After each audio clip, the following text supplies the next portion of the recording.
ಎಲ್ರಿಗೂ ನಮಸ್ಕಾರ. ಈ ವಿಡಿಯೋದಲ್ಲಿ ಇನ್ಸುಲಿನ್ ಸೆನ್ಸಿಟಿವಿಟಿ ಅಂದರೆ ಏನು ಅಂತ ತಿಳ್ಕೊಳ್ಳೋಣ.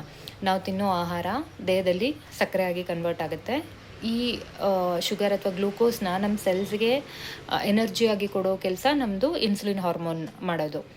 ಸೊ ಇನ್ಸುಲಿನ್ ಸೆನ್ಸಿಟಿವಿಟಿ ಅಂದರೆ ನಮ್ಮ ದೇಹದಲ್ಲಿ ಏನು ಸೆಲ್ಸ್ ಇರುತ್ತಲ್ಲ, ಈ ಇನ್ಸುಲಿನ್ನ ಎಷ್ಟು ಕರೆಕ್ಟಾಗಿ ಗುರುತಿಸಿ ಅದಕ್ಕೆ ಸ್ಪಂದಿಸುತ್ತೆ.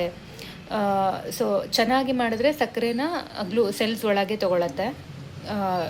ಸಿಂಪಲಾಗಿ ಹೇಳಬೇಕಂದ್ರೆ ಇನ್ಸುಲಿನ್ ಸೆನ್ಸಿಟಿವಿಟಿ ಜಾಸ್ತಿ ಇರೋರು ಅವರ ದೇಹ ಇನ್ಸುಲಿನ್ನ ಚೆನ್ನಾಗಿ ಗುರುತಿಸುತ್ತೆ. ಸೊ ಸಕ್ಕರೆ ಬೇಗನೆ ಸೆಲ್ಸ್ ಒಳಗೆ ಹೋಗಿ ಎನರ್ಜಿಯಾಗಿ ಕನ್ವರ್ಟ್ ಆಗುತ್ತೆ.